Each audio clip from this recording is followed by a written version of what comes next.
একটা গল্প বলবো, সেই গল্প শোনার পর হয়তো ভালোবাসার প্রতি অন্ধবিশ্বাস উঠে যাবে। একটা ছেলে একসাথে 4টা মেয়েকে ভালোবাসতো। সেই 4টা মেয়ে ছেলেটাকে ভীষণ ভালোবাসতো, তবে ছেলেটা 4টা মেয়ের সাথে টাইম পাসে দিব্যি মেতেছিল। এভাবেই যাচ্ছিল তার দিন, ভালোই যাচ্ছিল। 4টা মেয়ের সাথে সে অনেক ফুর্তিতেই ছিল। এভাবেই চলতে চলতে ফেব্রুয়ারি মাস এসে গেল। ফেব্রুয়ারির 7 তারিখ রোজ ডে, সবাইকে ফুল দিতে হবে। এবার পড়ে গেল বিপদে। কি করে সে একসাথে 4 জনকে ফুল দিবে? তাই ফেব্রুয়ারির 7 তারিখ সকালে সে 4 জনকে ফোন দিয়ে 4 জায়গায় অপেক্ষা করতে বলল। তারপর সে বাড়ি থেকে বের হয়ে 4টা ফুল কিনে নির্দিষ্ট 4 জায়গায় গিয়ে 4 জনকে 4টা ফুল দিয়ে দিল। সেই 4 জন তো মহা খুশি হয়ে গেল একটি করে ফুল পেয়ে। তারপর সে সবার সাথে দেখা করে আবার বাড়িতে চলে আসলো। পরের দিন 8 তারিখ প্রপোজ ডে। তারপর আবার ফোন করে সবাইকে তাদের নির্দিষ্ট জায়গায় অপেক্ষা করতে বললো। পরের দিন আবার সে গিয়ে সিনেমার স্টাইলে সবাইকে অনেক সুন্দর করে প্রপোজ করলো। এটা দেখে মেয়েরা অনেক খুশি হলো আর তাকে আরো বেশি ভালোবাসতে লাগলো সবাই। আর এদিকে ছেলেটা সবার সাথে টাইম পাস করে খুশি মনে আবারও বাড়িতে চলে আসলো। পরের দিন ফেব্রুয়ারি 9 তারিখ চকলেট ডে। তিনি আগের মতোই সবাইকে এক এক জায়গায় অপেক্ষা করতে বললো আর 4টা চকলেট নিয়ে গিয়ে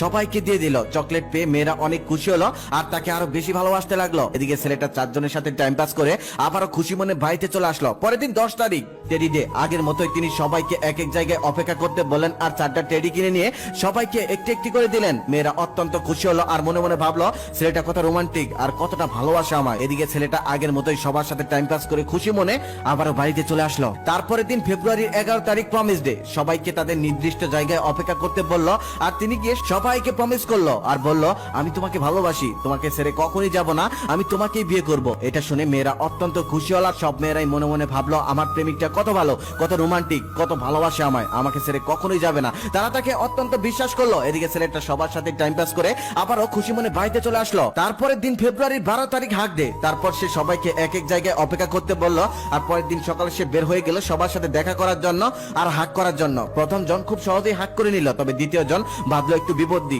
সে হাক করবে না। সে বলল বিয়ের আগে আমি এসব করতে পারবো না। তখন ছেলেটা তাকে অনেক কিছু বলে বুলিয়ে বালিয়ে হাক করে ফেললো। তারপর চলে গেল তৃতীয় জনের কাছে। তৃতীয় জন তো হাক করবেই না, অনেক কষ্টে অনেক বুঝিয়ে বাজিয়ে তারপর সে তার সাথেও হাক করে ফেললো। তারপর সে চলে গেল চতুর্থ জনের কাছে। সে কিছুতেই হাক করবে না। তারপর সে অনেক বুঝালো, অনেক ইমোশনালি ব্ল্যাকমেল করলো, তারপরেও মেয়েটা তার সাথে হাক করবে না। তারপর সে রাগ করে সেখান থেকে চলে আসলো। চলে আসতে আসতে তখন সে ভাবতে লাগলো প্রথম জনই কত ভালো, বলার আগে আমার সাথে হাক করলো, এরা মনে হয় আমাকে ভালোবাসে না। যে হাক করলো না তার কথা বললো সে তো আমাকে ভালোই বাসে না, ভালোবাসলে তো এমনটা আমার সাথে করতো না। এই বলে সে বাড়িতে চলে আসলো। পরের দিন ফেব্রুয়ারি 13 তারিখ কিস ডে। সবাইকে তাদের নির্দিষ্ট জায়গায় অপেক্ষা করতে বললো আর পরের দিন সকালে সে বের হয়ে গেল সবার সাথে দেখা করার জন্য আর কিস করার জন্য। প্রথম জনের কাছে যাওয়ার সাথে সাথে সে কিস করে দিল। দ্বিতীয় জনের কাছে গেলে একটু বিপত্তি বাঁধলো, তাকে একটু বুঝিয়ে শুনিয়ে তারটাও নিয়ে নিল। চলে গেল তৃতীয় জনের কাছে, সে কিছুতেই কিস করবে না। তারপর তাকে বুঝাতে লাগলো, দেখো আমি তোমাকে ভালোবাসি, আমার অনেক ইচ্ছা ফেব্রুয়ারির প্রত্যেকটা ডে আমি পালন করব। সব কয়টা পালন করেছি, এটা আমারও ইচ্ছা ছিল না তোমার সাথে করার, কিন্তু ডে পালন করতে হবে তাই করতে হচ্ছে, প্লিজ বোঝার চেষ্টা করো। মেয়েটা তখন মনে মনে ভাবলো সত্যিই তো, সে প্রত্যেকটা ডেতে আমাকে কিছু না কিছু গিফট করেছে। তারপর মেয়েটার মন নরম হয়ে গেল আর ছেলেটার কথা রাজি হয়ে গেল। ছেলেটা সেখান থেকে নিয়ে চলে গেল চতুর্থ মেয়েটার কাছে। সেখানে যাওয়ার পর অনেক চেষ্টা করেও সে তার কাছ থেকে কিস নিতে পারলো না। তখন সে চতুর্থ মেয়েটা রাগ করে বলল, আমি তোমাকে ভালোবাসি, কিন্তু তুমি ভালোবাসার বিনিময়ে যে এমনটা চাইবে আমি এটা বুঝিনি, বিয়ের আগে আমি কোনো কিছুই দিতে পারবো না। এই বলে রাগ করে মেয়েটা সেখান থেকে চলে গেল।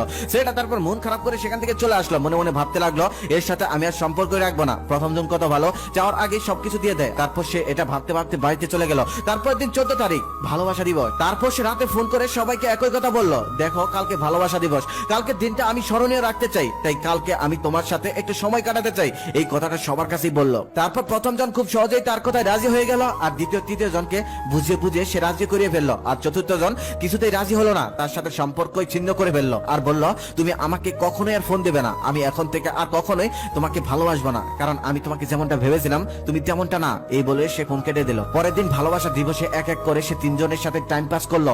দিন কেটে গেল। সন্ধ্যাবেলায় সে ভাবতে লাগলো, আচ্ছা এরা এত সহজে আমাকে এত কিছু দিয়ে দিল, এরা তো অন্য কারোর সাথেও এমনটা করতে পারে, এদেরকে তো কখনোই বিয়ে করা যাবে না। তাদের প্রতি থেকে বিশ্বাস উঠে গেল তার। যে প্রথম মেয়েটা তাকে সব থেকে বেশি বিশ্বাস করেছিল, বলার সাথে সাথে সবকিছু দিয়ে দিত, তাকে সে আরো বেশি খারাপ ভাবতে লাগলো। সে মনে মনে ভাবতে লাগলো ওই সব থেকে খারাপ, না হলে কি এত সহজে এত মূল্যবান জিনিসগুলো দিয়ে দেয়। তারপর সে 3 জনকে সন্দেহ করতে লাগলো আর মনে মনে ভাবতে লাগলো এদেরকে বিয়ে করা যাবে না, এদেরকে বিয়ে করলে আমি কখনোই সুখী হতে পারবো না। তারপর সে 3 জনকে খারাপ ভাবতে লাগলো আর সেই 4 নাম্বার যে তাকে কোনো কিছুই দেয়নি তাকেই ভালো ভাবতে লাগলো। তারপর তার কাছে দেওয়া তার কুপ্রস্তাবের ক্ষমা চেয়ে তাকে বিয়ে করে ফেললো। মাঝখান থেকে যারা তাকে বিশ্বাস করে দেহ দিয়েছিল তারা হয়ে গেল তার কাছেই নষ্ট। খেয়াল করে দেখবেন ছেলেরা গার্লফ্রেন্ড হিসেবে মডার্ন মেয়ে পছন্দ করলেও বউ হিসেবে নম্র ভদ্র সাধারণ মেয়েটাকে পছন্দ করে। আরো একটা সত্যি কথা হলো 99% মেয়েরা বিশ্বাস করে ঠকে যায়। তারা বোকা, তাই তারা ফাঁদে পা দিয়ে দেয়। প্রথমবার বিশ্বাস করে ধোঁকা খায়, তারপর নিজের থেকে নষ্ট হয়ে যায়। তাই সবার কাছে একটা কথাই বলতে চাই, যদি কোনো ছেলে তোমাকে মন থেকে ভালোবাসে তাহলে সে তোমার সাথে কখনোই নোংরামি করবে না। আর যদি কেউ সত্যি তোমার সাথে নোংরামি করতে চায় তাহলে জেনে রাখো সে তোমাকে ভালোবাসে।